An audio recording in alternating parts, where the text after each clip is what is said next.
Everybody, thanks for stopping by the channel. I'm very excited to have with me tonight or today for this video, depending on when you're watching it, Allie Waterbury. Allie and I have developed a friendship, if you will. We haven't met officially face to face, but we should I say we started off this relationship in a very rocky way. I posted very publicly about being disappointed. That'd be one way of saying it. In her words, that WCCO, if I remember correctly, managed to, or was it the Pioneer? I don't remember. One of the news rags from mainstream media managed to twist her words and paint her into a very ugly corner. And being the firebrand that I am, I quickly responded to it in a way that was not helpful. So Allie and I had a bit of a exchange on my Facebook wall, and here we sit tonight. I would like to consider us burgeoning friends. So Allie, does that seem like a fair assessment of how we met? It does, yes. And so, Allie, how did you get wrapped up in this entire patriot, constitutionalist, defy tyrants movement that we have going on now in what is now 11 months of 2 weeks to flatten the curve? You know what? It started with me, honestly, back in about 2000. And that's when I started traveling abroad quite a bit, doing a lot of different research on the topic of terrorism. And that's when I started interviewing a lot of different world leaders. I was in and out of prisons, interviewing terrorists. And at that point, I had just saw so much. It was like such an education. And never, ever in 1,000 years did I think that that would happen here. And the implications for my broad range of experience and exciting life were very severe.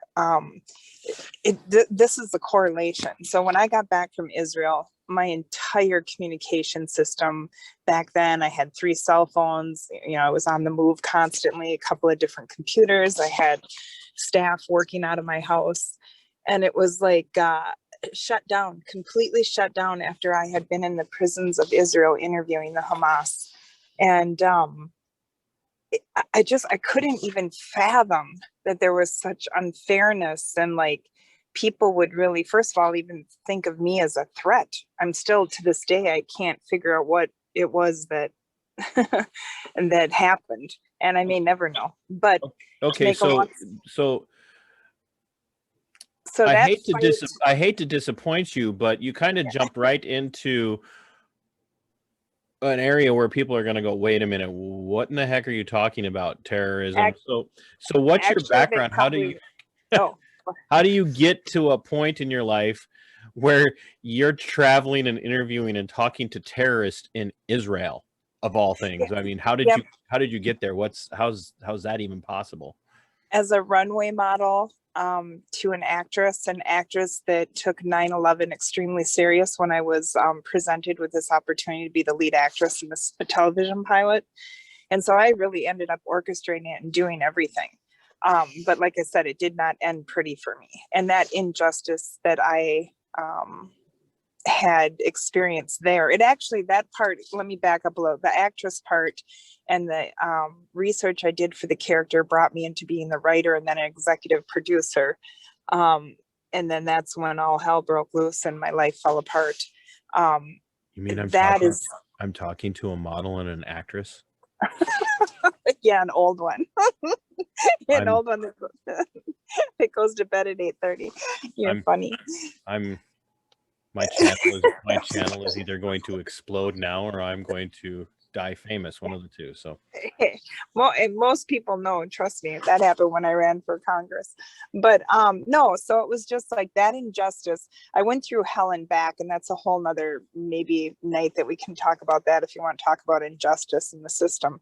But I just became, when I saw Trump, I'll never forget it. I had a laundry basket in my hand, the TV, I looked up and I'm like, what? The FBI? Huh? like he was saying they were corrupt as hell. And I set it down. I sat there and listened. I thought, I called the next day and I volunteered for his campaign. I was like, this guy, it's for real. And also, you have no idea what that did to me as a person. It just opened me up because I went through a lot and you just don't know what people are thinking. And he brought a lot to the forefront. He really exposed a lot. And that helped me have confidence in coming out with my situation that really had a lot of shame attached to it, whether I was guilty or not, which I was not guilty. And that comes out later, but yeah. So kind of long story short, you go over there, you're interviewing either confirmed terrorists or suspected terrorists. Confirmed, yeah. Yeah. And you come back from Israel. Yep. And of all things, the United States law enforcement arm, the FBI, starts cracking down on you. Yep. And did you ever get reasoning for that? No, I mean, they said misprision on a federal level is misprision. That sounds like a name from a Anna Green Gables book. Who is this? This is my life is kind of like a book. Actually, I'm writing it. No, so it was misprision. That means not being forthright with the FBI. It doesn't mean that I lied. It means I wasn't forthright. And you didn't tell them what they wanted to know.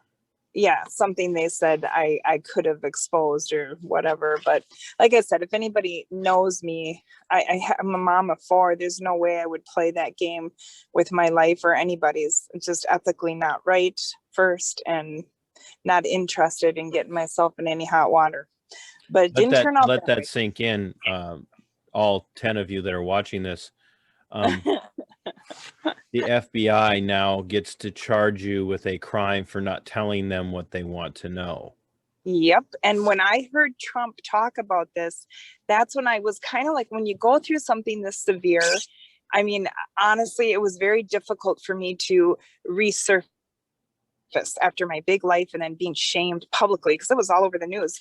Yeah. And when I heard Trump say that, I thought, man, this really does happen. Because in my own mind, I'm going, I know I didn't do anything and I don't understand, but maybe, I'm not understanding it in the total picture because I don't have the education or whatever. But later I learned when I went to get my real estate license, they got my sealed court papers sealed. Why were they sealed? Because I wasn't guilty. And it says it right there inside the papers. I took a plea bargain.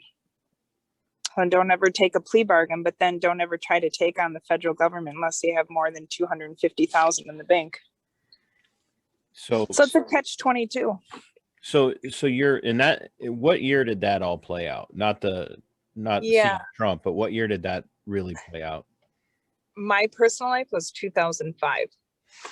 So from 2005 to 2000 and basically 15, 16. Yep. You're living under the radar. Yep. Doing your thing up in the metro area of the cities, I would imagine. Yep. Woodbury, Minnesota. Okay. And you're kind of, you're just keeping to yourself. And you see Trump come on, say the things that he says about the FBI and that the being corrupt. You volunteer for his campaign. And now we're in 2020 of just this, we're in the weirdest year that any of us have ever lived through, could ever imagine, or even imagined. And you're now going out in nice weather and cold weather and and not campaigning. Well, I suppose in some respects, but and taking part in protests and organizing protests. Yep. And now you're all of a sudden in the limelight again. So at the risk of playing the devil's advocate, well, Allie, you're used to this. This is your life. Maybe you're manufacturing this a little bit. Could be an accusation. Which part? What aspect are you talking about? I could imagine that your opponents, not me, we've gotten Yeah. past that now. Your opponents would say, well, you make yourself a target, you bring a lot of this on yourself, Oh, you know, yeah. because you really like being in the limelight. You really like this is your life. You were a runway model, you were an actress, and you did some travel, and you really like being in the spotlight. So you've kind of brought all of this on yourself because you really crave the attention. Okay, well, let me back you up a little. When you end up in my I'm situation not with, saying that personally. no, I know, but you're right. People have, because when I ran for Congress, it's the injustice that drives me. And what I went through, let me tell you something. I probably shouldn't say this, but I'm going to say it because someone will use it against me. And I've had people like, and I will say her name, Peggy Tierney, who tries to be a reporter, literally took my court documents that I posted to show people that I was innocent, and she took and doctored them up. She's good at what she does. I'll give her that. But she falsified them. I mean, this woman, if I wanted to press charges against her, woman would go, I mean, that would be a freaking felony for her. And what she did is she took, like when someone gets arrested, you read them their rights and you throw 10 things at them, but maybe only one thing sticks. That's what the FBI did to me. And she took all those things in my court papers from the beginning and put them all out there, all these accusations. What really stuck was the misprision, not being forthright with the FBI. But she totally tried to throw me under the bus. And she caused me a lot of problems in my campaign. And she's a Republican on top of it. But my That point, doesn't really mean anything anymore. Let's just not in Minnesota, yeah. But the question that you asked me is people thinking I want to do it for the limelight. No, I was scared to death. And I did get a call from the criminal investigation department. I was very nervous over that week, but I'm telling you something, this is not the way that you want to live. I want to live in most of Minnesota.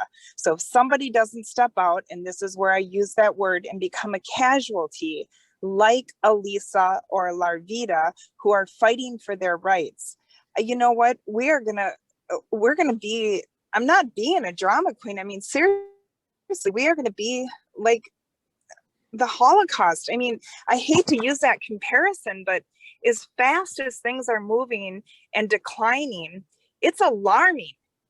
And people are just hoping. It is human nature to hope that everything is going to be okay, but it's not. And I don't know how to do this. So when I say get out there and fight, I'm not talking physical and hurt people. And the same 200-300 people that met me at the Capitol every Saturday, they know my demeanor. They know how I speak. I know how they speak. But when I have 1,000 people out there, I probably should have toned it down a little. And that's where you caught me. Okay, well, we had moved past that, but you brought it back up, so thanks. Yeah. No, it's incredibly ironic too how we connected, really. I don't run in the kind of circles that you would run in, and I don't mean that to sound like I'm disparaging you because you lived a life of high fashion or whatever. I'm just not that guy. I literally have a face for radio, so I don't.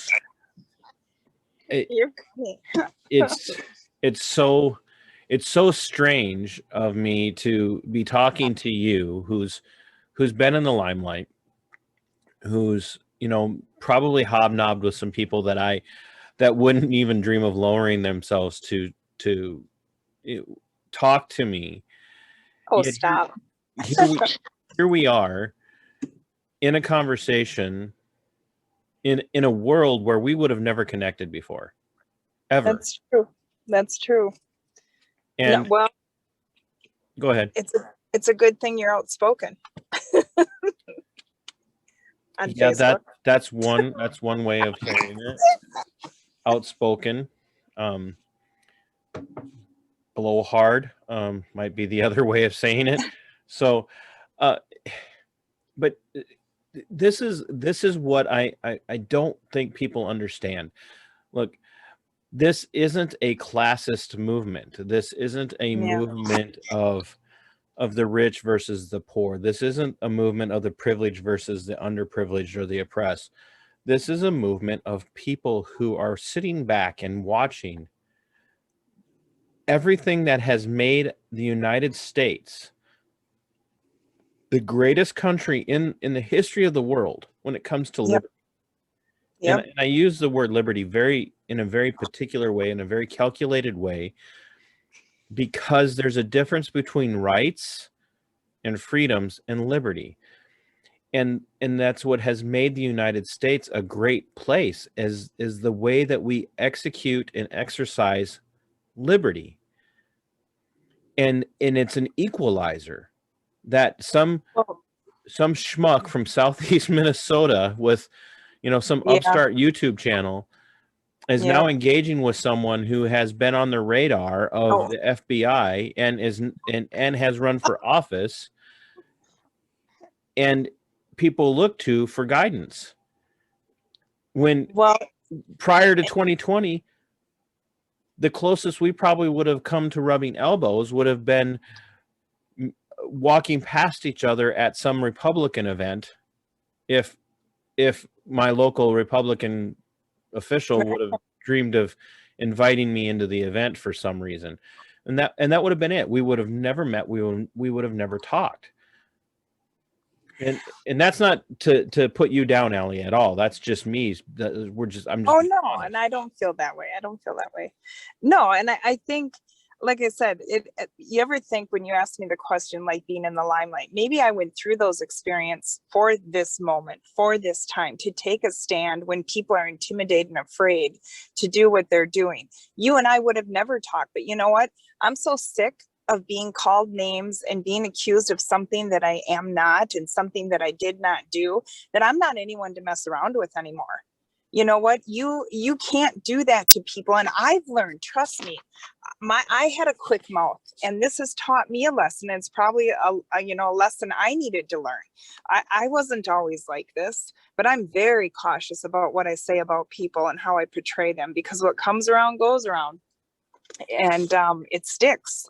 And that's why I came at you, and I was just like, hey, I'll talk to anybody. If you want to ask me questions, I'll talk all day. But if you start labeling me and start telling me who I am and what I meant by it, just ask me. I can tell you better than you could guess. And sometimes people a lot of people do know about my background, and a lot of people are quick to label me, especially women. And it hurts.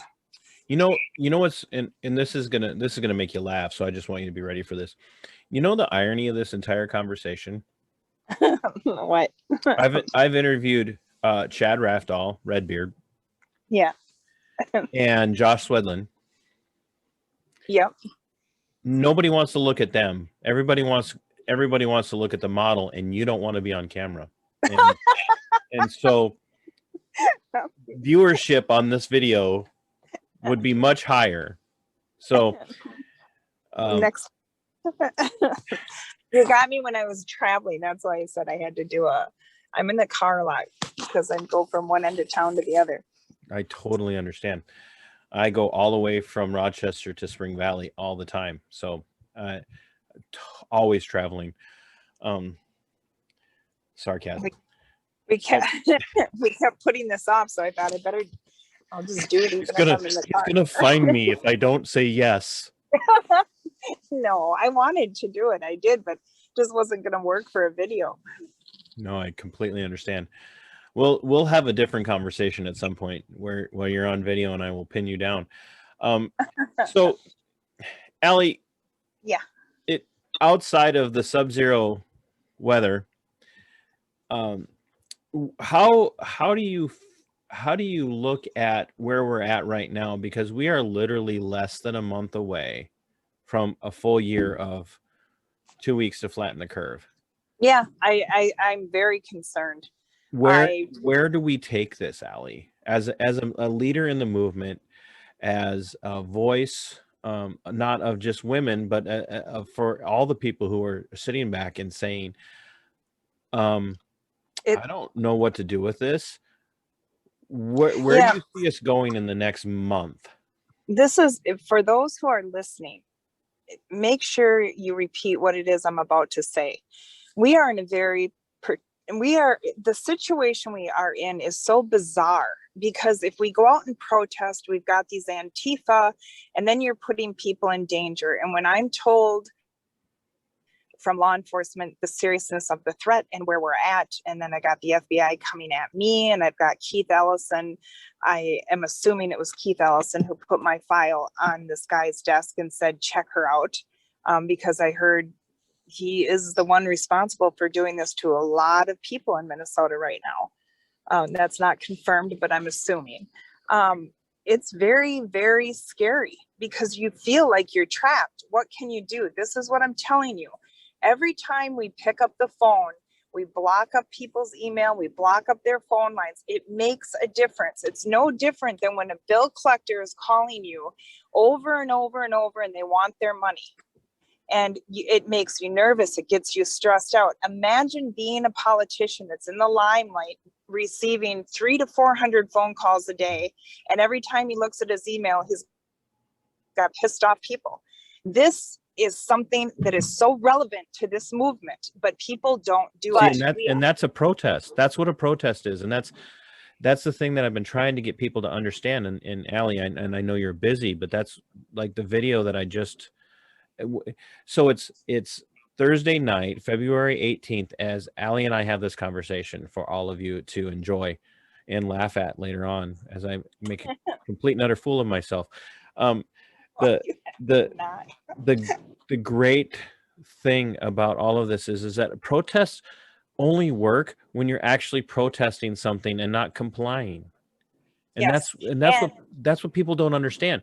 And that was the whole point of what was going on at the interchange. And that's what's been happening at the Alibi. And that's what's been happening at Haven's Garden and at the Boardwalk and at the Poorhouse and all of these other places. And what Allie is saying is like, a protest is a protest because you're doing something that people don't like.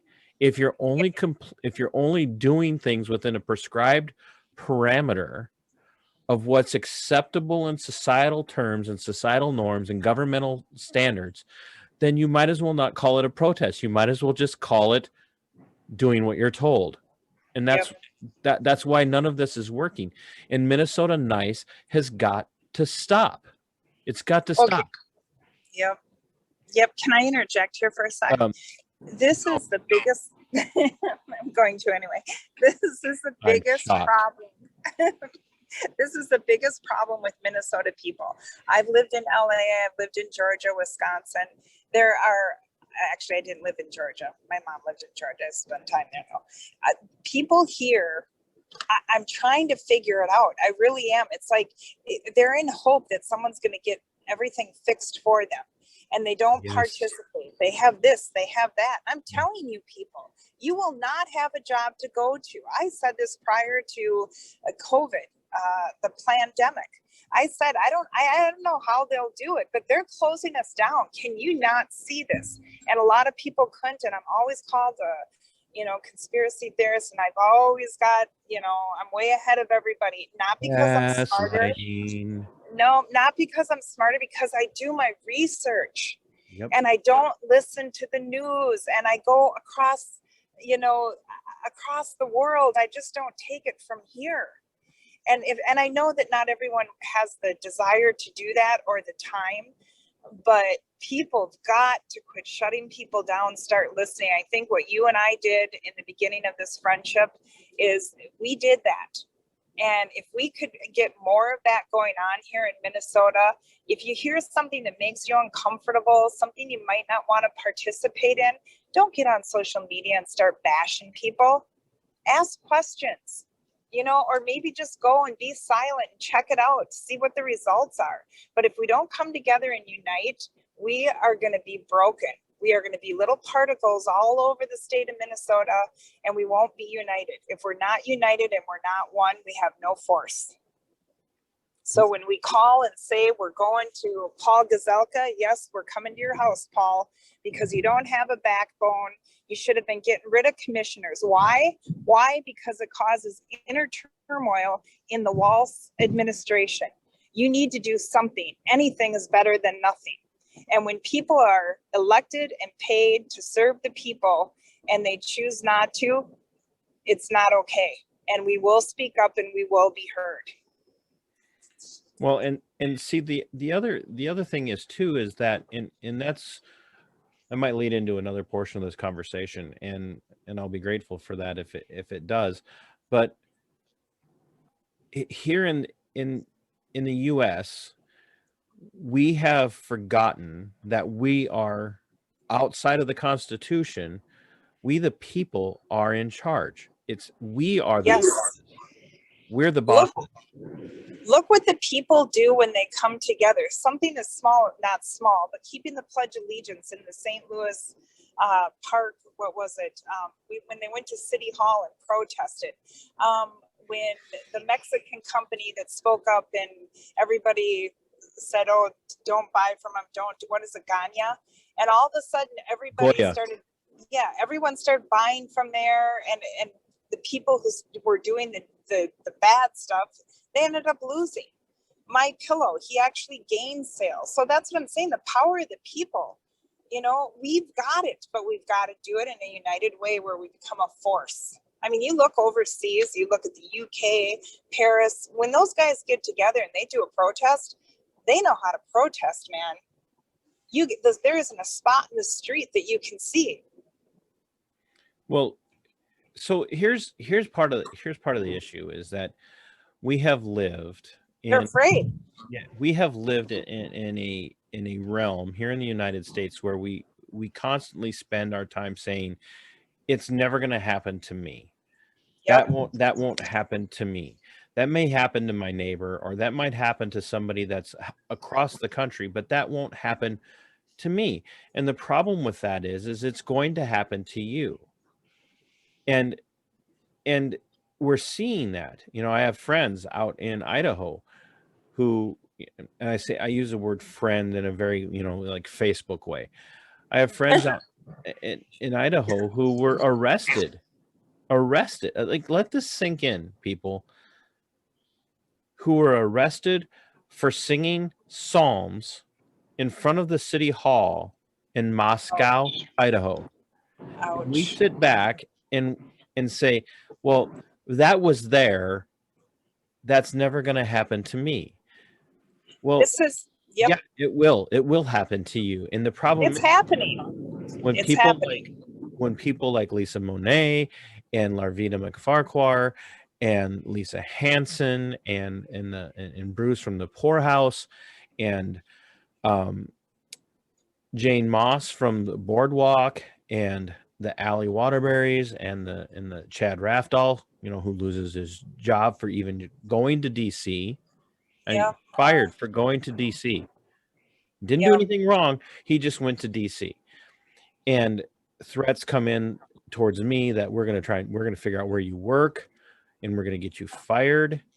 I mean, don't tell me it won't happen, because when they come for us, and this is the old adage of what happened in the Third Reich when they were interviewing people, like, once they're done with us folks and they've run out of easy targets, they're going to start picking on the ones that aren't as easy, and you won't know what to do because you haven't learned to grow a pair. Yeah, you don't know how to protect yourself either. The assault on America is something like, and I've said this over and over to people. It is up to us to solve this problem, not Donald J. Trump, not one of his kids, not Candace Owens or anyone else who might be thinking about running for office. We have to do the work. We got really complacent. We put God politically correct into a corner, and now we are petitioning, trying to get God back because we realize we can't do it on our own. And we need him, and we need the people to come together, as I said over and over, as a force. We need to start this movement, and we cannot be intimidated. And this is where I talk about casualties with my strong language on January 6th. Yes, people are going to get hurt. people will, I call it, go down, meaning like you, people are trying to figure out where you're working and how to hurt you and how to take away your livelihood. That's wrong. But you know what? You're a strong man. You've got a backbone. You're doing this show. You're trying to get the word out there and create awareness. That's huge.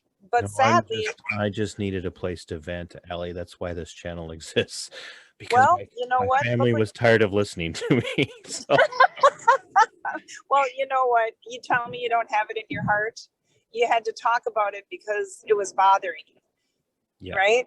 Yeah. Okay. I was going to have a coronary. So. Well, good on that.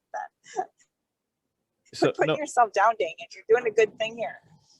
I don't do well with like the public line, which is ironic considering I have a YouTube channel. So I don't do well with this. Actually, thanks for opening that door. I mean that, because here's the thing. There are voices out there that are better equipped than me. Not necessarily. No, it's true. There are voices out there that are better equipped than me, who have bigger platforms, who have a bigger public persona. Well, they started somewhere. Like you're starting. No, true. You're stealing my thunder. There are voices out there that are better equipped than I am for this because they have a platform.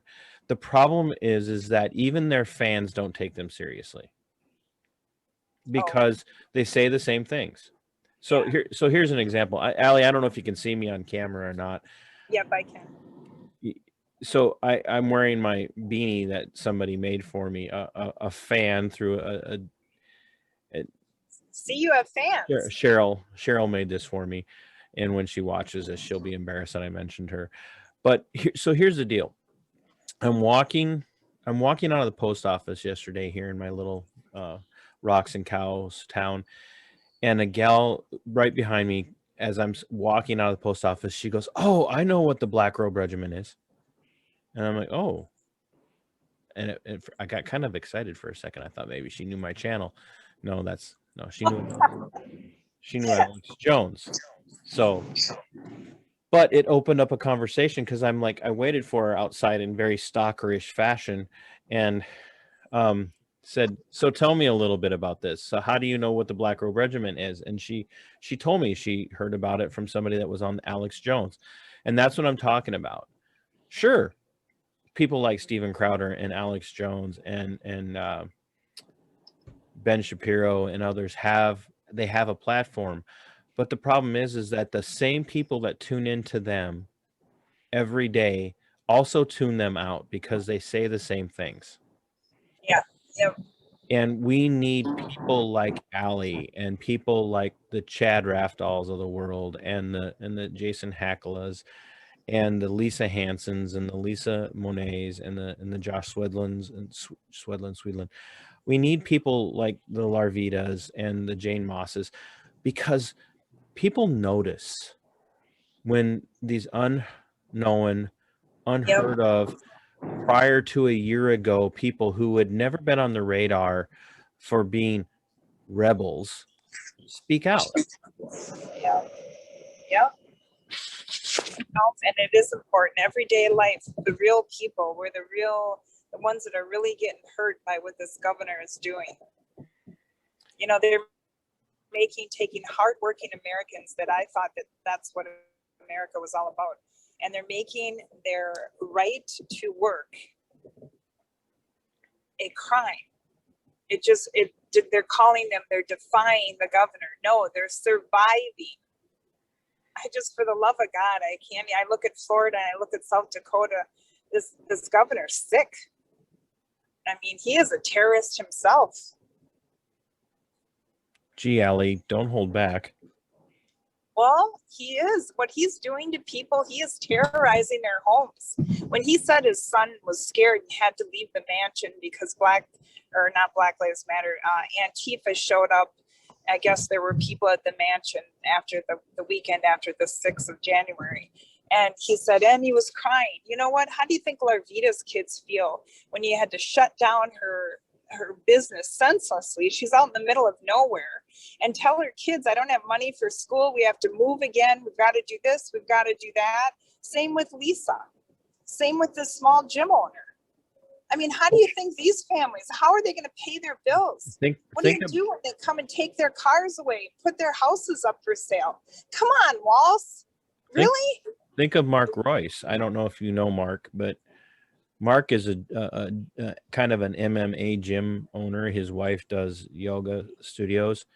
Yeah.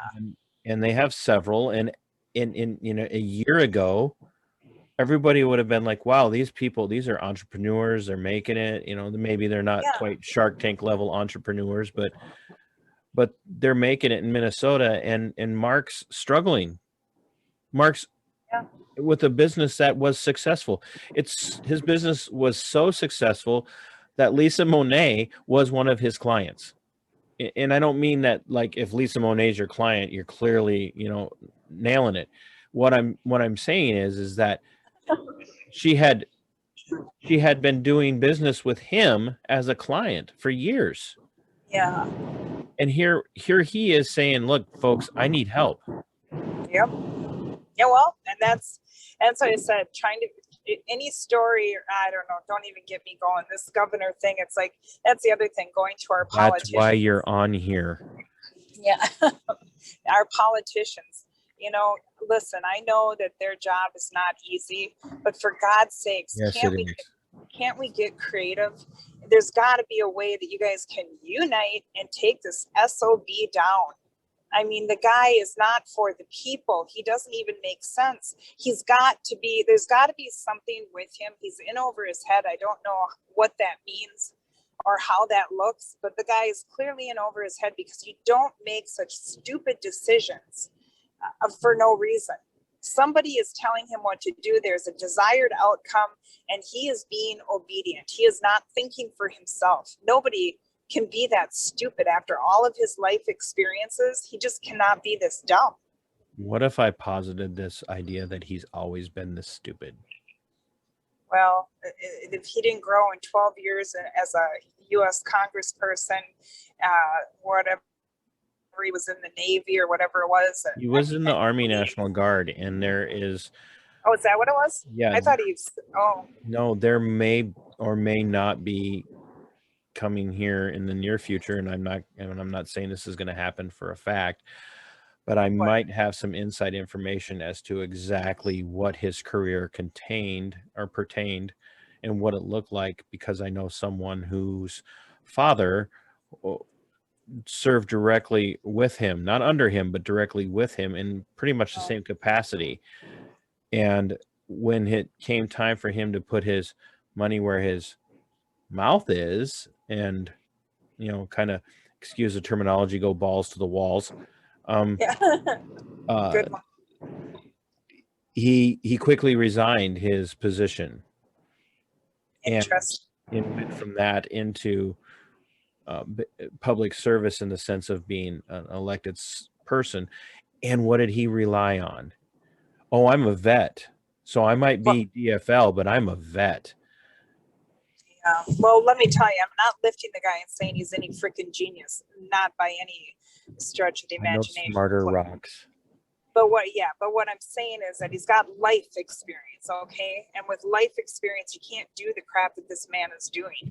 And he hired two 20-year-olds at the U of M to do our first COVID roadmap. For God's sakes, please. That's because you're an ageist. You don't like 20-year-olds. You know what?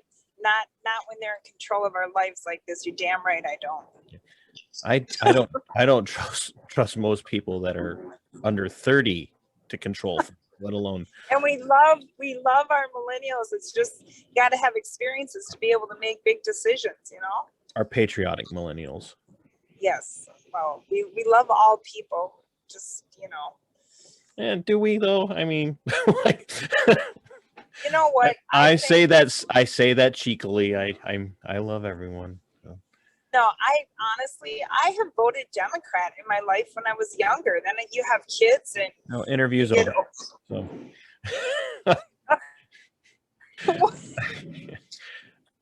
No, All I right. so you know I didn't mean to interrupt your train of thought. You're laughing at me, so that's good. So no, go ahead. You have voted No, I'm Democrat in your saying life. when I was younger, I did, but the Democrats weren't like they are today. Today they're like their brains are falling out of their head. They're such loose liberals. But Leftist. and I voted for what I felt the country needed. And as you age, you have different needs, and you clearly start to have more experience, and you see things from a different perspective. So yeah, I'm not embarrassed to say that. And I'm not going to be drilled, in the ground for that either. I mean, my God, it was years and years and years ago.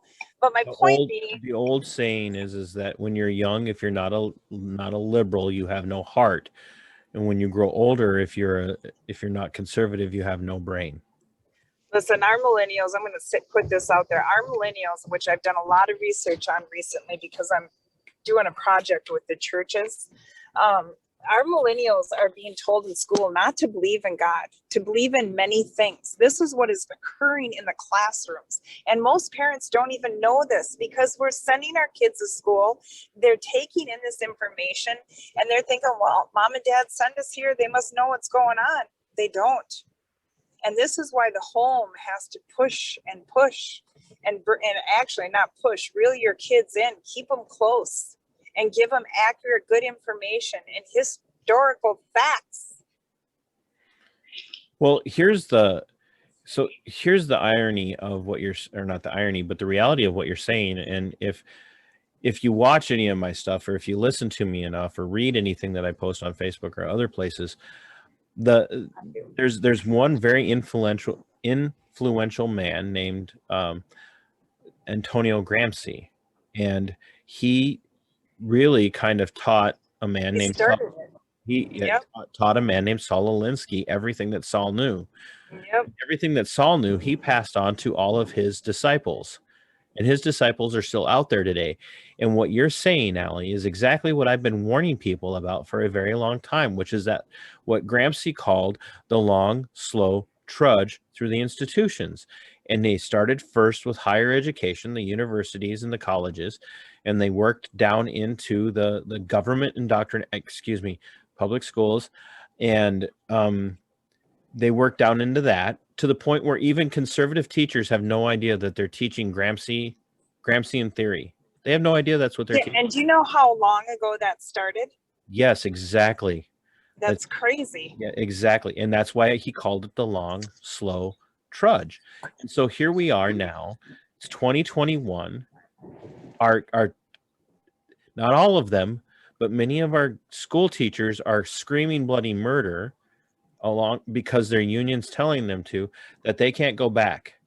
They need to continue to educate from a distance. Yeah. And our kids are buying into this. They're buying into all of this.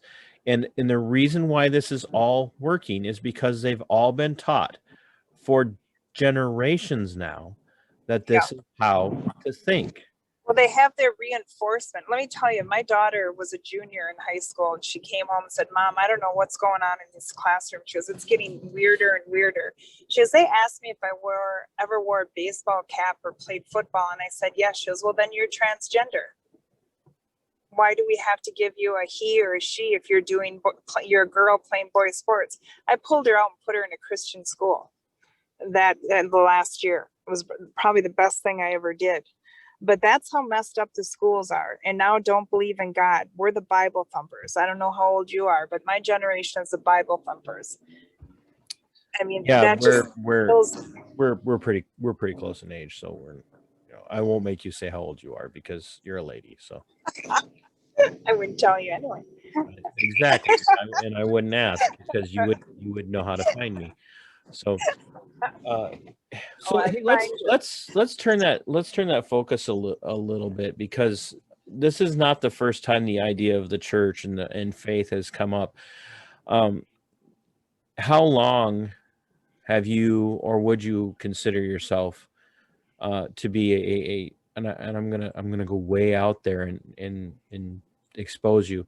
How long would you have considered yourself to be a follower of Christ, a genuine Christian? My whole life. I went to a Christian school when I was little. I wanted to, don't laugh and be quiet.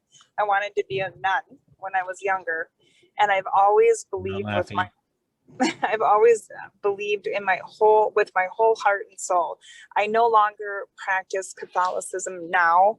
It doesn't work for me. And there are certain things, truths and stuff that I can't abide by, I guess, knowing the truth. I don't knock it. I learned some very precious life lessons there. And I'll never forget the stages of the cross and watching Jesus on when I was in that Catholic school. That's where my relationship started with Jesus. And that is everything to me. This is temporary here. What we do is need to pursue Jesus. We need to trust him. And we've seen that here. There's nothing that we could do, nothing money could buy, the power of the people. We are in such a mess. The only one who could save our sorry ASSs would be God. So this has been a lifelong thing for you. Yep, absolutely. And so now recently you started taking classes of some sort. Oh yeah, did I tell you that? Yeah. I did.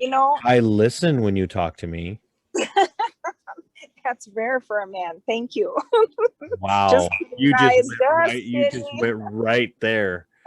I did. Right. Wow. You started it. I'm going to end it. I'm teasing. No, I believe my whole life, and it is everything to me, because in the end, I don't know. I look at it this way, man. A burning lake of sulfur. I'll pick Jesus. So I'm going to throw you a curveball. Yeah. So here you are, a woman pursuing God. Yep.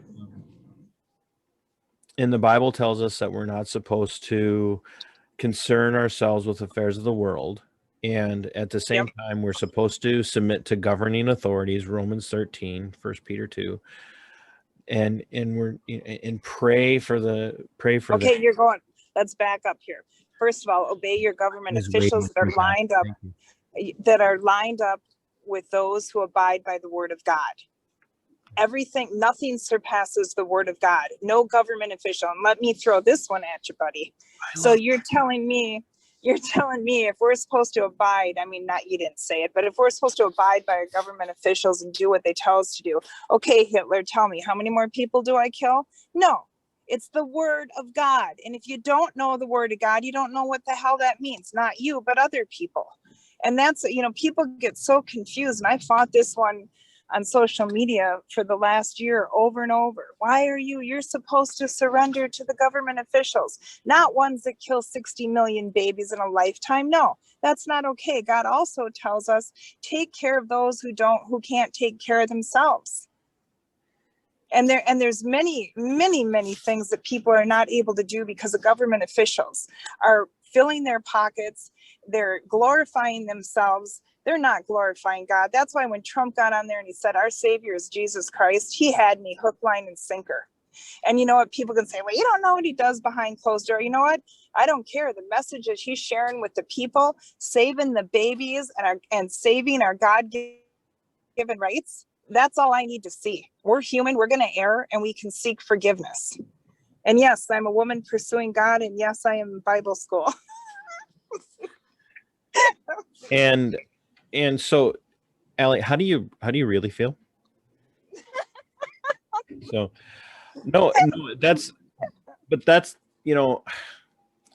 they're again playing devil's advocate, but in people, this is what you have to understand.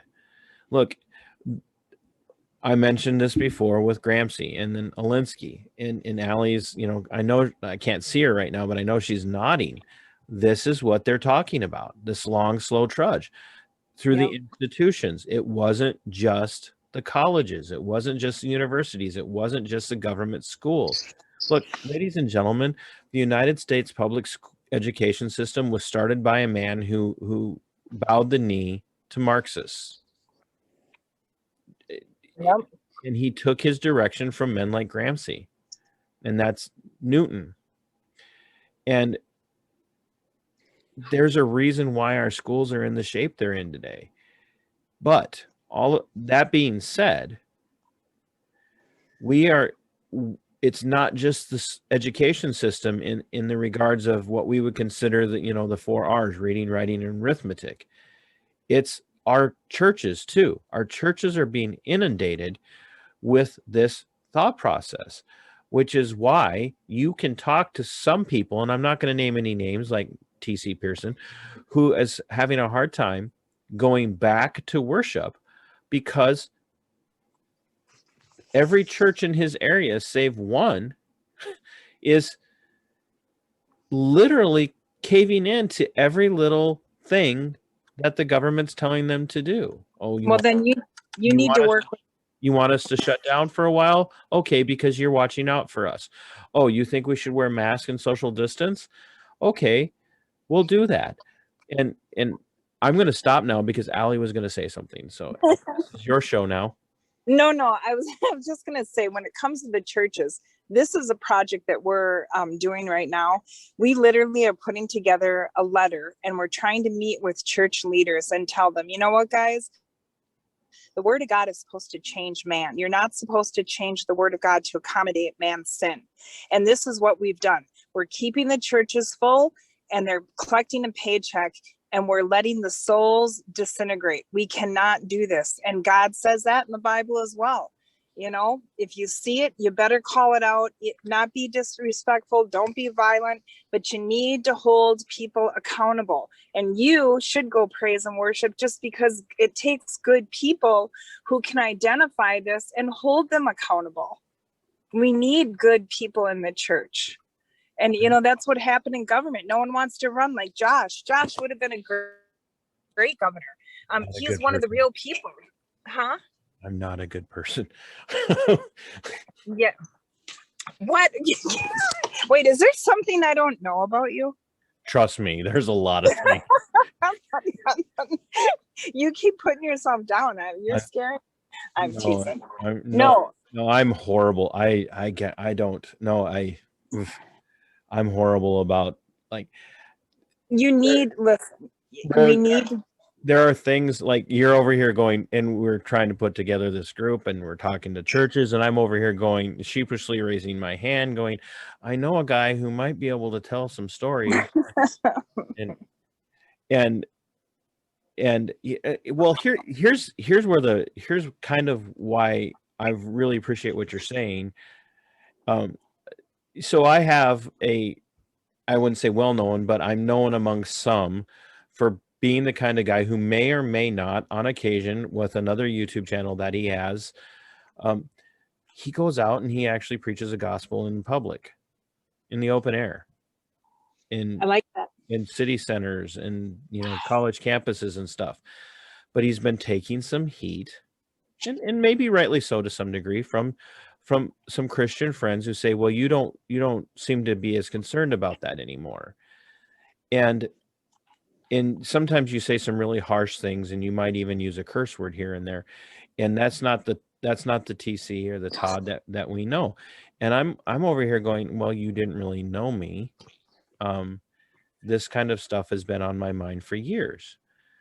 And that's why the YouTube channel is called Minnesota Black Robe Regiment. It's not some nefarious thing. It's a reference back to the Revolutionary War.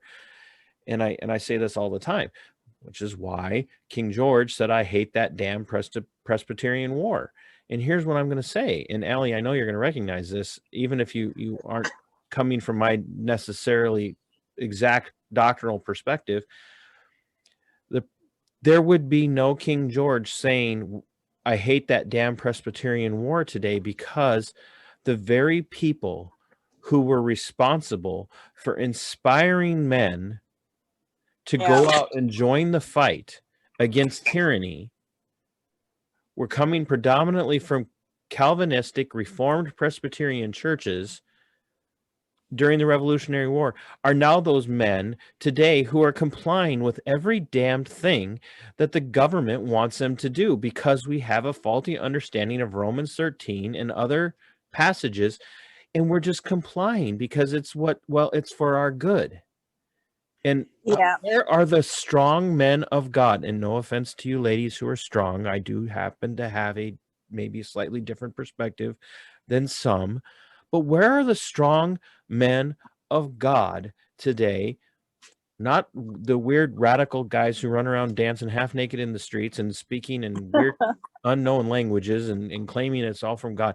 But where are the really strong, doctrinally solid men of God who are standing up and saying, no, we have a legacy, we have a history, we have a groundwork to stand on of other patriotic American men who have gone before us, and they're keeping their churches open, even if it means great personal risk. They're not there. Yeah, but There's listen to what you just said. Go ahead. Great personal risk. Great personal risk. That's what we got too comfortable. I can't say it enough. We became too comfortable from the period of time that you're talking about. I mean, yeah, we've had our situations, but nothing like this, when it really demands that we step up and we walk forward and we say no. And we're willing, like I said, to go down or be a casualty of being brave and stepping out and disagreeing. And that's the kind of casualty. That's how I use that word. But anyway, that's exactly it. And people are afraid. Where are they? That's why if we don't step out, I have a grandbaby. I mean, my gosh, what am I going to do? I can't leave this world this broken. It's a responsibility of ours to hand this over to our children. Yes. We've got some repair to do. Right. That's it's funny that you say that, because I actually had written about that and did a episode, if you want to call it that, about that very thing. I have a granddaughter. The things that I'm doing now are not for me. Like, literally, I don't know about you, Allie, but like the easiest thing for me at this particular point in time, quite frankly, would be for me to just shut up and go hide. I could easily not have to do a damn thing. I could go and do my job, wear my mask at work, wear a mask everywhere else that I go. Just so everybody knows, I wear a mask while I'm working, and I don't wear a mask for anything else, by the way. But I could do all of that. I could wear a mask. I could still go to Trader Joe's, which became one of my favorite places, but I won't go there now after an episode.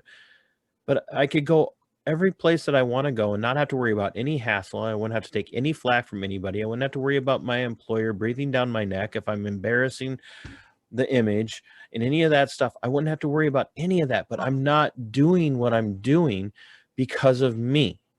Yeah. I'm doing it because I have a granddaughter, people, who's going to be a year old in March. She was born in the middle of the beginning of all this crap that we're dealing with.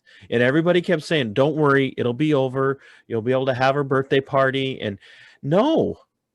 Yeah. No, you're right. Things have gotten worse. Like, literally, our governor is telling us, people, 90 more days. 90 more days. Are you paying attention, people?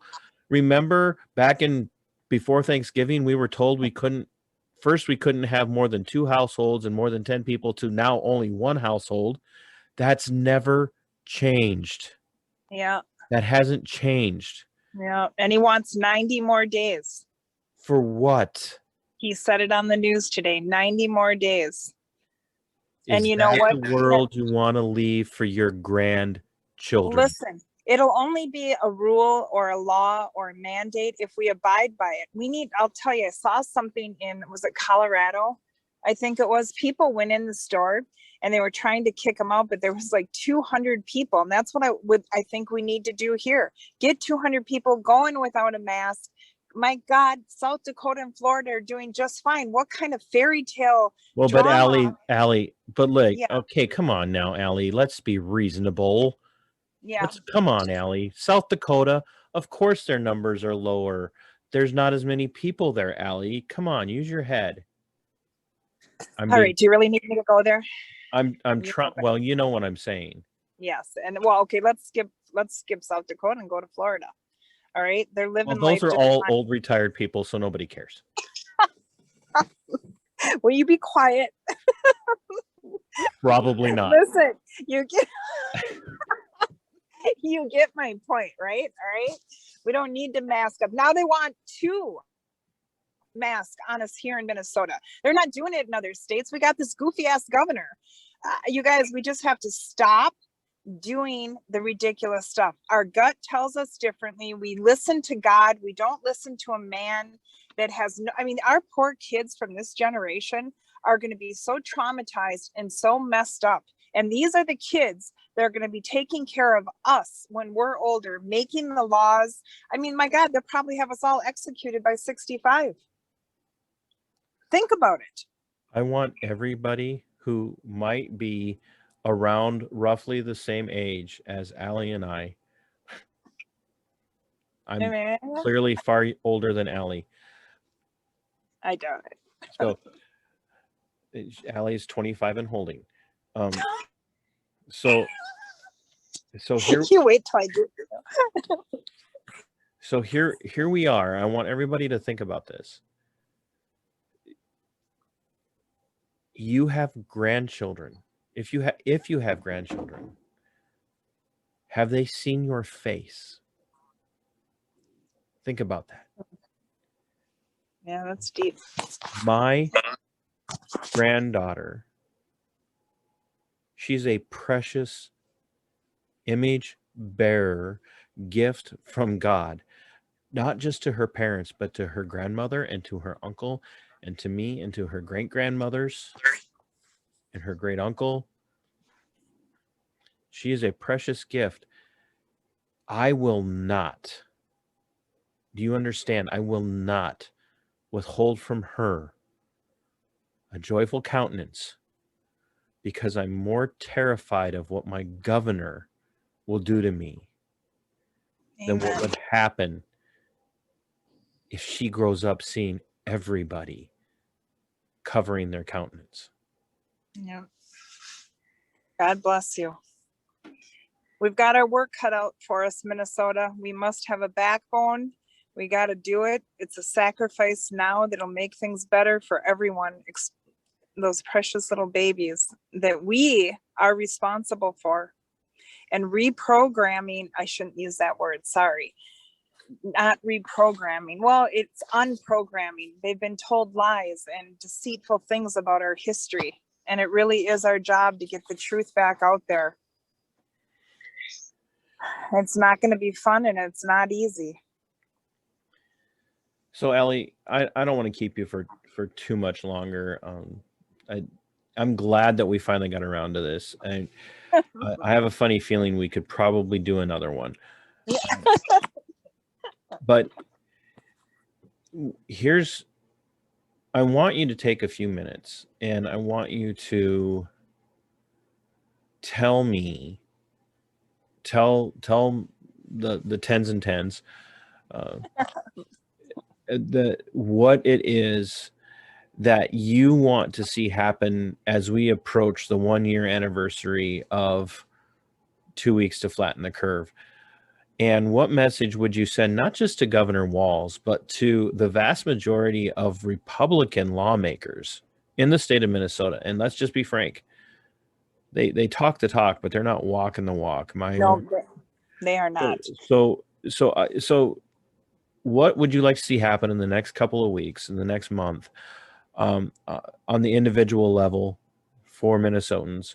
What would you like to say to Governor Walz and to Attorney General Keith Ellison and to people like Kelly Martinez, the city attorney of Albert Lee, and places like that?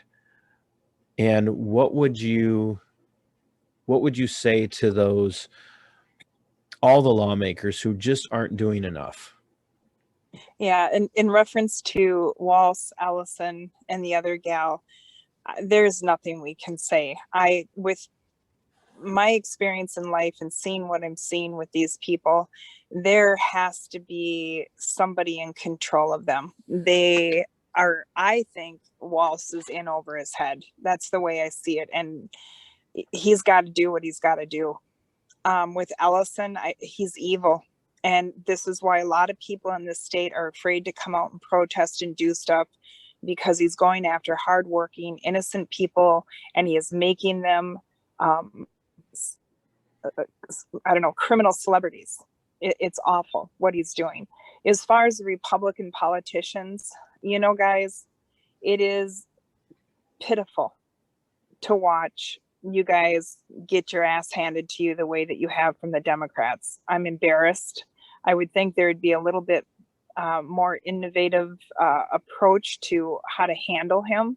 I think that you should take Paul Gazelka in a back room and whip his ass and tell him to have a backbone and start going after those commissioners to cause In a inner turmoil. completely metaphorical sense.